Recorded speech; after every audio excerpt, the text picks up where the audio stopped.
이 본문은 우리가 잘 알고 있는 내용이고 또 제가 설교도 두 번인가요? 했던 것으로 기억하는데, 오늘은 하나님이 이 말씀을 통해서 다른 것을 좀 깨닫게 하셨습니다. 우리가 지금 사는 것이 그 어느 때보다 대단히 좀 힘듭니다. 코로나 때문이기도 하지만 코로나가 없다고 하더라도 갈수록 마음이 무거워지고 머리가 좀 무거워지고 있죠. 이렇게 기도하고 은혜 받고 하나님께 나가는 삶도 이런데 우리 청년들이나 청소년들은 더 하겠죠. 왜 그런가? 왜 세상이 이렇게 복잡하고 혼란하고 빠른 속도로, 갈수록 속도는 빠르게 변화하고 있는데 이거 어떻게 살아야 되는가? 쫓아가기도 힘들고, 그것을 쫓아가거나 앞질러 갈 수 있는 실력이나 능력이 있는 사람은 좋습니다. 그런데 대부분은 그렇지 못하잖아요. 앞질러 가기는커녕 따라가기도 힘듭니다. 그러니까 불안한 거예요. 어떻게 살아야 되나? 세상은 갈수록 바뀌고 있는데 어떻게 자식 키워야 되나? 어떻게 공부해야 되나? 어떤 직업을 가져야 되나? 은퇴를 앞둔 분들은 은퇴 후에 또 어떻게 해야 되나? 세상이 좀 변화 속도가 느리든지 안정이 돼 있으면 예측 가능해서 내가 준비하고 실행에 옮기면 되는데, 눈 뜨고 일어나면 막 너무 빨리 바뀌니까 적응하기도 어렵고 살아가기가 어렵습니다. 그래서 왜 이렇게 됐는가 고민하고 있는데, 두 가지라고 생각을 합니다. 첫 번째는 너무 우리가 안정된 삶을 누구나 살길 원하는데, 안정된 삶을 살려면 뭐가 있어야 됩니까? 돈이죠. 그래서 누구나 평안하고 행복한 삶을 위해서 돈이 있어야 된다. 그런데 돈이 있어야 되는 건 맞습니다. 많을수록 좋습니다. 그런데 이것이 일본이 됐어요. 나이에 관계없이 모든 사람들의 우선순위가 됐습니다. 그것을 증명하는 데이터가 며칠 전에 나왔습니다. 삶을 의미 있게 만드는 것이 어떤 것인가? 선진국, 경제적으로 잘 산다는 17개의 나라 사람들을 조사했더니 그 중에 한국 사람들만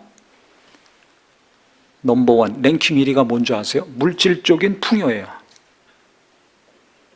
다른 나라들은 대부분 넘버원, 첫 번째로 꼽은 것이 가족이었습니다. 14개 나라가. 우리가 잘 알고 있는 서양 선진국들 대부분은 가족이 중요했어요. 사람이 중요한 거예요. 관계가 우선이었습니다. 그런데 유독 한국만 가장 중요하다고 생각한 것은 돈이었습니다. 많은 돈. 이것이 우리에게 행복을 주고 평안을 주고 죽는 날까지 안정을 준다. 이것이 의미 있는 것이다. 가치 있는 것이다. 그래서 사람보다 중요한 것은 돈입니다. 이게 나의 모습이고 우리의 모습입니다. 그러니까 돈이 우선순위로 제일 1번이 됐을 때 우리는 많이 벌건 조금 벌건 피곤할 수밖에 없어요. 불안할 수밖에 없어요. 우리가 알잖아요. 금이, 재물이 우리에게 무엇을 가져다 주는지, 당장 내 육체는 편안하게 할지 모르지만 내 영혼은 돈으로, 물질적인 풍요로움으로 만족을 못하지 않습니까? 그래서 예수님이 말씀하셨잖아요. 부자가 많은 것을 거뒀어요. 너무 많이 거둬가지고 창고를 크게 만들었습니다. 거기에 이제 가득 채워놓고 이제 내가 쉬면서 편안하게 살자. 내 자식들도 이제 대대로 편안하게 살 수 있겠다. 그때 내 영혼을 취하면 그거 누구 것이 되겠느냐? 예수님 말씀하셨습니다. 이게 무슨 말씀입니까? 이 땅에서 아무리 재물이 많고 소유한 것이 많더라도 내 영혼은 그것으로 만족하지 못한다는 거예요. 돈은 육체는 만족시킬 수 있습니다. 육체는 흙에서 나왔기 때문에 이 세상의 것으로 우리는 만족할 수 있습니다. 그런데 내 영혼은 땅의 것으로 만족을 못해요. 입어보셔서 알잖아요. 명품을 입고 아무리 좋은 거 먹고 5성급 호텔에서 잔다 할지라도 그때뿐이지 그 다음에는 만족이 없습니다. 계속 행복합니까? 살라고 해도 못 살아요. 아무리 좋은 호텔이라도 집이 더 편안합니다. 이상하죠? 안정을 주지 못해요. 잠깐 머무를 때 평안하고 좋은 것이지 계속 살아라 못 삽니다. 불편합니다. 만족이 없어집니다. 참 이상해요. 왜 그래요? 우리 영혼이 있어서 그렇습니다. 우리 영혼은 하나님으로부터 왔잖아요. 그러니까 내 영혼은 하나님으로부터 오는 위로, 평안, 사랑, 지혜, 능력 이런 것들이 임해야 만족하고 기뻐하고 행복해합니다. 그러니까 이 두 가지가 균형을 이루어야 돼요. 땅에서 오는 것도 내 육체가 사는 것도 좀 평안해야 되고, 그러니까 너무 가난하면 괴롭죠. 아무리 은혜 받아도 먹을 것이 없고 입을 것이 없어 보세요. 얼마나 괴롭습니까? 그래서 성경에 부하게도 마옵시고 가난하게도 마옵시고 그랬어요. 부하면은 부에 취해가지고 하나님 멀어지고 버릴까봐 그렇고, 너무 가난하면 원망하고 불평하고, 그래서 또 하나님 멀어질까봐 부하게도 마옵시고 가난하게도 마옵시고 이렇게 했죠. 그게 맞아요. 땅의 것은 육체를 만족시키지만 하나님으로부터 오는 것은 내 영혼을 만족시킵니다. 그러니까는 어느 정도 경제력도 있어야 되고, 또 하나님과의 관계가 계속 잘 지속이 돼서 내 영혼도 계속 은혜를 받고 위로를 받아야 됩니다. 이 두 가지 균형이 잘 이루어져야 되거든요. 그런데 우리나라 사람들은 특징이 뭐냐면, 일본이 돈이기 때문에 사람으로 태어났는데 사람보다 더 돈의 가치를 두고 돈에 더 열정이 있고 더 돈에 관심이 많기 때문에 내가 힘든 거예요, 사는 게. 그런 사람들이 많은 곳이 대한민국입니다. 나도 그렇지 않습니까? 그래서 부모들은 10년 공부하면 일평생 편안하게 살 수 있는 길이 무엇인가? 최소의 노력으로 가장 효율적으로 평안한 삶, 행복한 삶을 보장해 주는 것이 무엇인가? 이게 공부라는 것을 알거든요. 중고등학교 6년, 대학 4년, 10년만 딴짓 안 하고 열심히 공부하면, 집중하면 명문대 가고 좋은 직장 가고, 그럼 경제적으로 보장이 되잖아요. 사회적인 지위도 그렇고 어느 정도. 이게 일평생 가지 않습니까? 대부분. 그렇지 않은 경우도 있기 때문에. 다른 거 10년 해가지고 평생 보장받을 수 있는 게 뭐가 있습니까? 이걸 아는 거예요. 그래서 자녀 교육에 올인합니다. 근데 보세요. 아이들을 처음에 낳았을 때는 얼마나 애들을 기뻐합니까? 존재 자체만으로도 너무 소중히 여기고 가치 있게 여기고 귀하게 여깁니다. 그러니까 아이도 행복하고 부모도 행복해요. 그 아이 때문에 부부간에도 행복하고 할머니 할아버지들은 말할 것도 없죠. 그런데 아이가 어느 정도 큽니다. 학교에 갑니다. 그러면 부모가 그렇게 존재 자체만으로 기뻐하고 사랑하고 소중히 여기고 환영했던 자식이 존재만으로 만족이 안 되고 기쁨이 안 돼요. 뭘 잘해야 되는가? 공부를 잘해야 돼. 여기서부터 이제 잘하냐 못하냐가 기준이 됩니다. 그 이전에는 잘하냐 못하냐를 따지지 않았어요. 그게 기준이 아니었어요. 근데 학교 가면서부터 공부를 잘하냐 못하냐, 잘하면 만족이고 기쁨이고 행복하고, 못하면 근심, 걱정, 염려, 불행, 이것이 계속 따라가지 않습니까?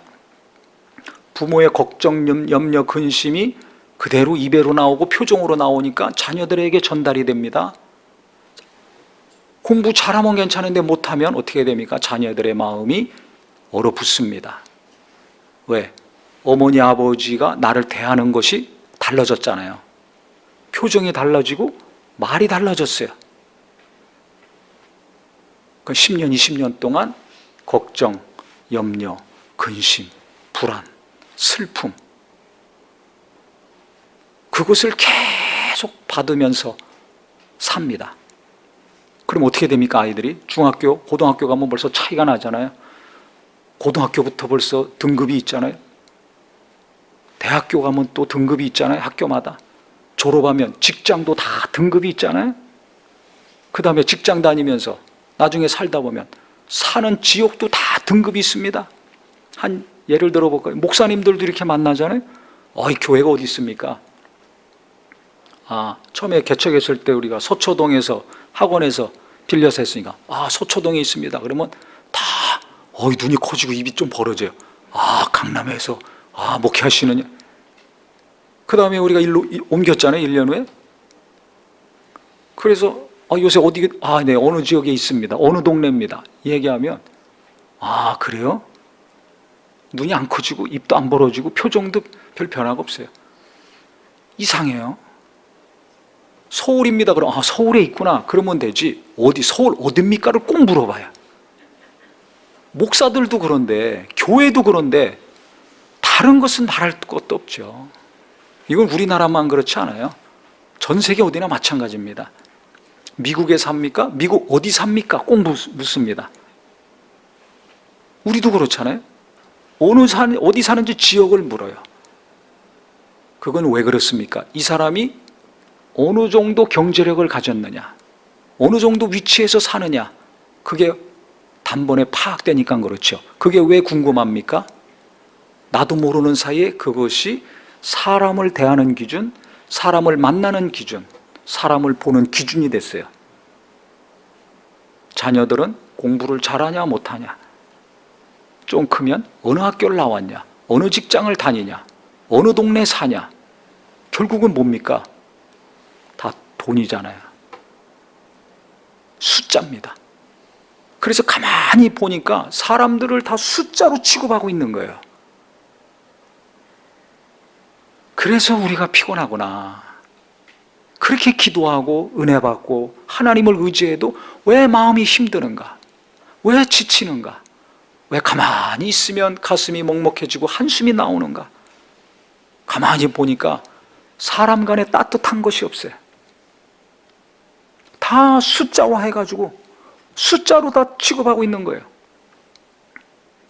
이 사람은 얼마짜리 집에 살고 연봉이 얼마고 어느 대학을 나왔고 다 이미 숫자로 등급을 매겨놨잖아요. 학생들만 몇 등급이냐, 입시 때 따지는 것이 아니라 일평생 우리는 그 기준으로 보고 있더라고요. 목사들도 마찬가지예요. 알게 모르게 우리의 의식 중에는 사람들을 숫자화해서 평가하고 있어요. 제가 이걸 깨달았습니다. 그래서 오늘 본문이 새롭게 느껴지는 거예요. 지금 예수님이 세리, 알페의 아들 레위라고 했는데 이게 마태입니다. 마태가 세리였잖아요. 너는 나를 따라라 불렀어요. 그랬더니 마태가 너무 기쁘고 좋아가지고 자기 친구들 부르고 이웃들 부르고 잔치를 벌였습니다. 그 예수님도 제자들과 같이 식사하시는데 그때 예수님을 비난하고 쫓아다녔던 이 바리새인들과 서기관들이 뭐라고 합니까?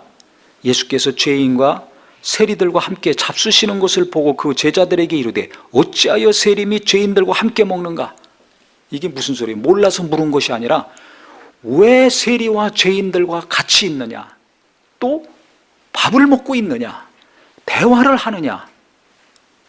이 말입니다. 이건 무슨 뜻입니까? 자기들은 함께하지 않아. 말도 섞지 않아. 밥을 먹지 않아. 왜? 죄인이기 때문에. 나와 저 사람들은 달라. 우리는 율법을 잘 지켜. 그 행위가 의로워가지고 자부심과 긍지가 있습니다. 이 사람들은 그 행위가 없어. 타락한 자들, 하나님과 거리가 먼 자들, 더러운 자들, 그래서 죄인입니다. 죄인이야. 세금 걷어다가 로마에 갖다 바치잖아. 이스라엘 입장에서 보면 반민족적인 사람들, 심하게 얘기하면 매국노들, 그것만 하는 것이 아니라 또 그 당시 세리들이 세금 더 많이 걷어가지고 자기 주머니에 착복하는 일도 있었습니다. 그러니까 인식이 아주 안 좋았어요. 우리가 직업 물어보죠. 그리고 차별하는 직업 있습니까? 없습니까? 얼마나 많습니까? 우리가 안 하는 것 같지만 제가 너무 깜짝 놀랐어요. 이것이 제 안에도 있고 우리 모두 안에 다 있더라고요. 직업, 학교, 사는 동네, 경제적인 능력과 수입, 또 교회에서의 위치, 신앙 생활, 신앙 경력 등등 여러 가지를 보면서 항상 사람들을 그것으로 평가하고 판단하고 있어요. 이런 것들이 안 보이지만 누구나 있습니다. 근데 예수님은 바리새인과 서기관들처럼 세리 나쁜 사람들이야. 어떻게 저렇게 할 수 있어? 나머지는 죄인이라 그랬어요. 세리니까 친구들이 다 그 비슷한 사람들 아닙니까? 바리새인들과 서기관들은 그들을 싹 잡아서 무시하고 비난했지만 예수님은 그들과 거리를 두지 않았습니다. 도리어 함께 했습니다. 가까이 갔어요. 대화를 하셨습니다. 식사하면서 말 안 하고 밥만 먹겠습니까? 예수님이 질문하고 들으셨을 것이고, 또 세리나 바리새인들이 죄인 취급하던 사람들이 질문하면 예수님이 말씀하셨을 것입니다. 분위기가 어땠을까요? 화기애애하고 웃음이 나오고 분위기가 굉장히 좋았겠죠. 왜 그럽니까?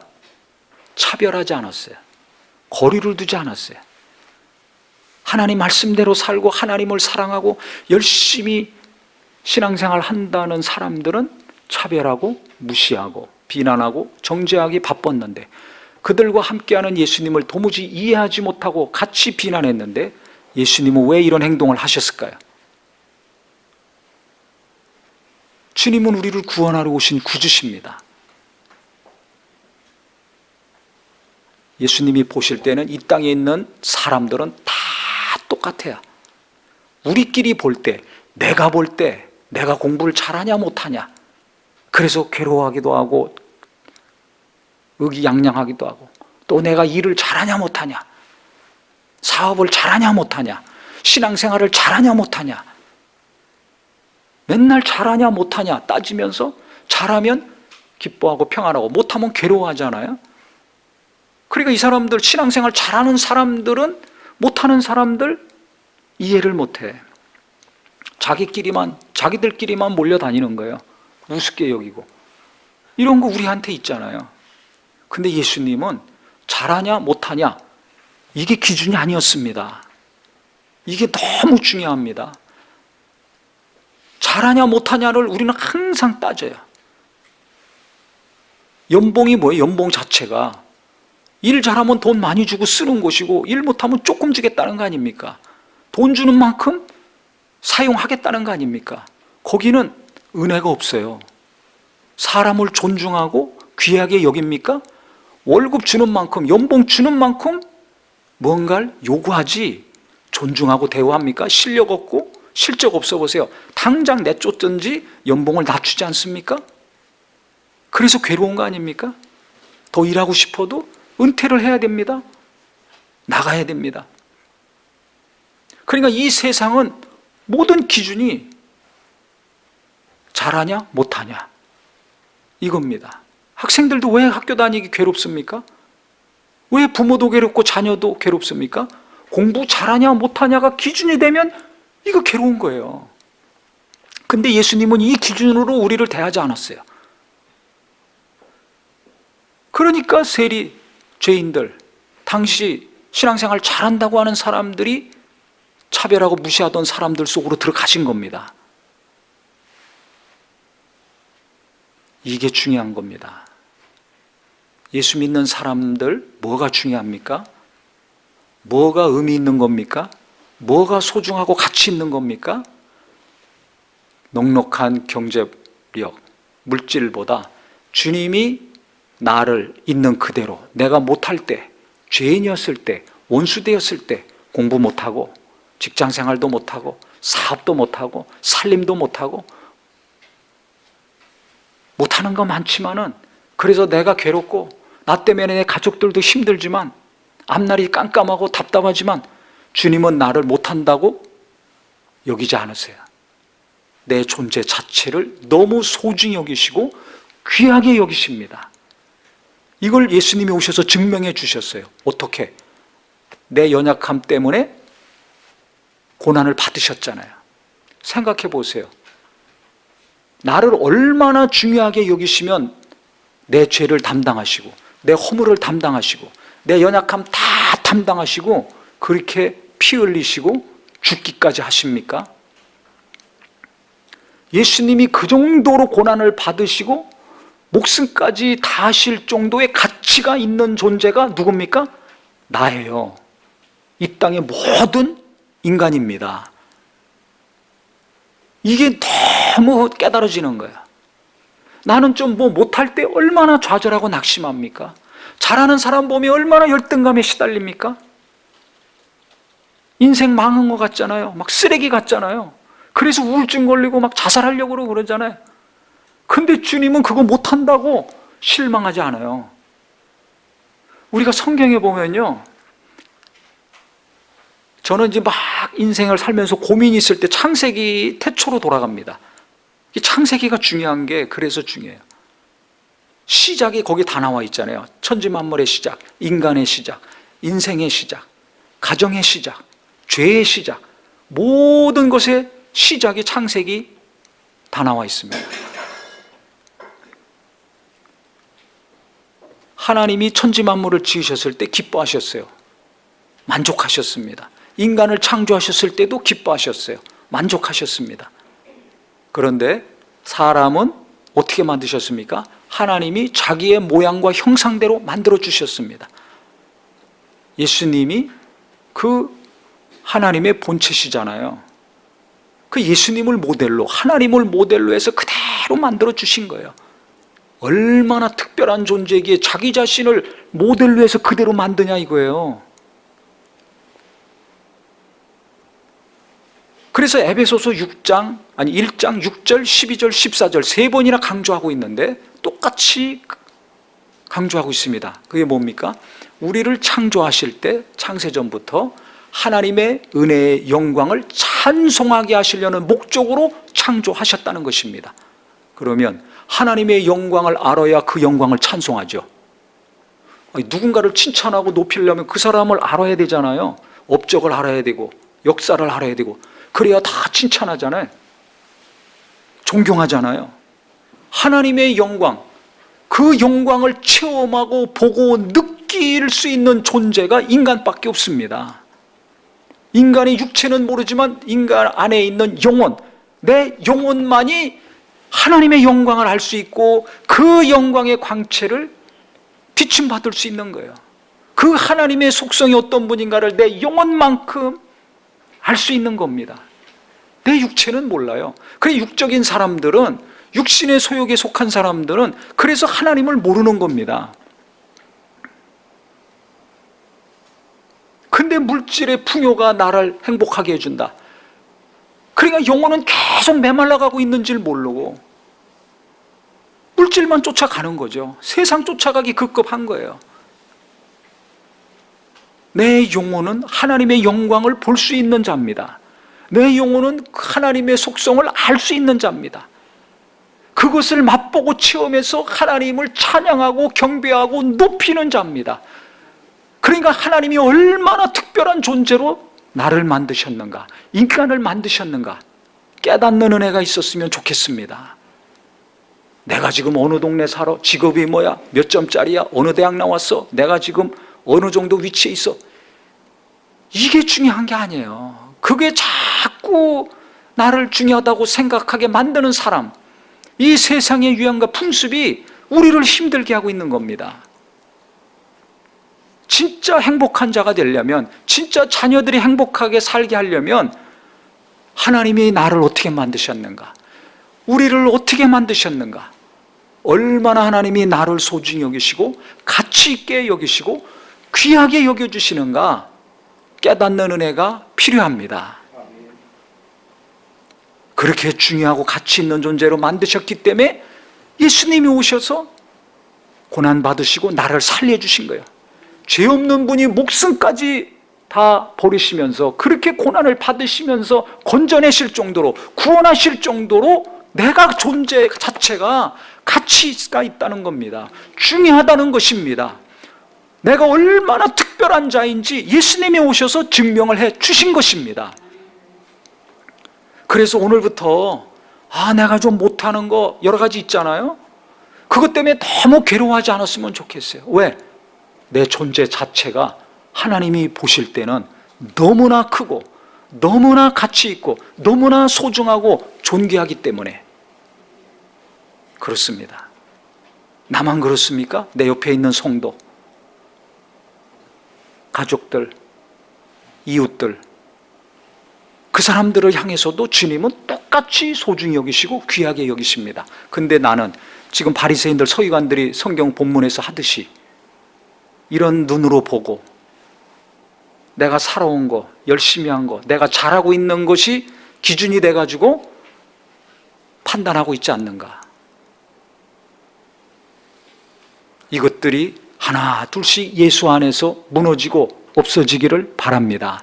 그럴 때 내 마음이 평안해지고 부부간에, 부모 자식 간에 따뜻한 것이 오가고 이웃 간에도 오직 돈이 목적이 아니라, 일이 목적이 아니라 주님이 태초에 나를 만드시고 우리를 창조하시고 그 창조의 기쁨과 역사를 맛보지 못할 정도로 타락했지만 예수님이 오셔서 그 관계를 다시 회복시켜 주신 그 놀라운 은혜가 강같이 흐르는 삶이 될 수 있을 것입니다.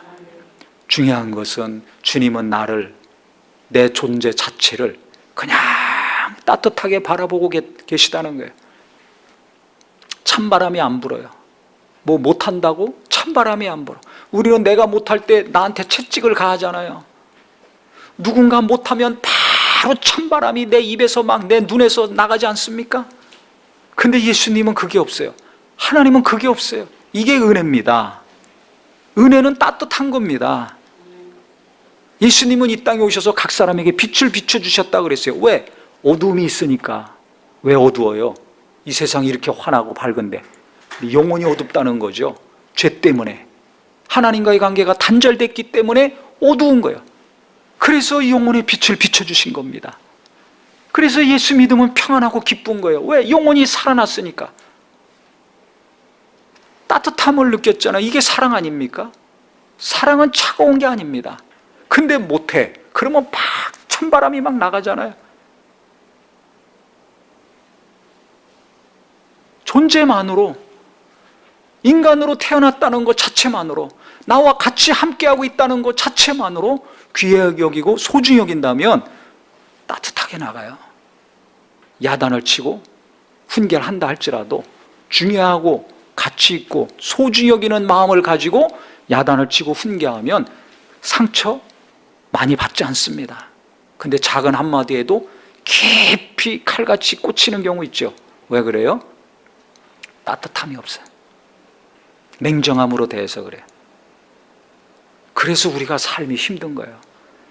가정에서 부모 자식 간에, 부부 간에, 교회에서도 성도들 간에 왜 어려운 일이 생깁니까? 찬바람이 불면 그래요. 잘했냐? 못했냐? 내게 있는 어떤 기준으로 잘했냐? 못했냐? 이렇게 자꾸 사람들 대하고 판단하면 은혜가 없고 따뜻함이 없고 차가워집니다. 얼어붙습니다. 그러니까 이 세상은 다 그렇게 살기 때문에 다 얼어붙어 있어요. 그래서 예수님이 빛으로 오셔서 그 얼어붙은 마음을 녹이신 거예요. 환하게 영혼을 살려신 다음에 그 다음에 계속 은혜를 주셔서 녹여주시는 겁니다. 그래서 주님의 은혜를 받았다면, 주님이 나를 특별히 여기시고 귀하게 여기시고 가치 있는 존재로 여기셨다는 것을 깊이 깨닫는 만큼 아내들은 남편을 존중히 여기고 남편은 아내를 소중히 여기는 따뜻한 관계가 되기를 예수 이름으로 축원합니다. 얼마 벌어오는 남편인가? 얼마 벌어오고 얼만큼 효율적으로 일하고 살림하는 아내인가? 돈이 기준이 되고 일이 기준이 되고 잘했냐 못했냐가 기준이 되면 북극 한파가 날마다 붑니다. 부모 자식 간에도 뭘 잘했냐 못했냐 따지지 말고 있는 자체만으로 기뻐하고 환영하고 소중히 여기고 귀중히 여긴다면 어떻게 됩니까? 무시하는 말 안 하고 비난하는 것이 줄어들고 따뜻한 마음이 전달이 되는 거예요. 부모의 따뜻한 마음을 받았을 때 연약한 자녀들이 위로받고 또 학교로 일터로 갈 수 있는 거 아닙니까? 부모들이 늙었을 때 왜 날 이렇게 키웠냐, 돈 좀 벌어놓지 뭐 했냐, 원망하고 불평해서 대목받지 않고, 자식들이 부모한테 따뜻한 마음으로, 부모가 있는 것 자체만으로도 고마워하고 감사한 마음을 가질 때 부모들의 마음이 훈훈해지는 거 아닙니까? 목사를 향해서나 성도를 향해서나 왜 설교를 저렇게, 왜 신앙생활 저렇게, 왜 기도를 안 해, 왜 성경을 안 보고 살아, 뭘 했냐 안 했냐, 잘했냐 못했냐 따지면 그 교회는 은혜가 없습니다. 목사님이 있는 것 자체만으로도 고맙고 감사하고, 교인이 어떤 교인이 있든지 교인이 있는 것만으로도 목사가 감사하고 고맙게 여기고 귀하게 여긴다면 그 교회는 은혜가 넘칩니다. 주일학교도 은혜가 넘치고, 목장 모임도 은혜가 넘치고, 예배도 은혜가 넘칠 수밖에 없어요. 왜? 주님의 눈으로 보고 주님의 마음으로 서로 대하기 때문에. 주님은 잘했냐 못했냐를 절대 안 따지잖아요. 나는 바리새인 서기관들처럼 이렇게 지금 사람들 대하고 있는가? 그래서 당신 그런 사람들과 어울리지 마라. 애들도 야, 너 가난한 애들, 공부 못하는 애들하고 어울리지 마라. 저 동네 사는 애들하고 어울리고, 이 정도 점수 되는 애들하고 어울리고 이러고 있지는 않는가? 우리 스스로를 잘 보셔서 우리는 주님이 어떻게 대하셨는가, 한 사람 한 사람 어떻게 대하셨는가 잘 배움으로 갈수록 따뜻한 것이 금방 식어지고 차가워지는 마음이 아니라 따뜻한 마음이 계속 지속이 되고 이웃에게, 가족들에게 전달이 되어서 이 어렵고 힘든 세상 조금이라도 변화되고 한숨이 바뀌어서 감사가 나오고 불안이 바뀌어서 평안이 만들어지는 귀한 삶이 되기를 예수 이름으로 축원합니다. 기도하겠습니다.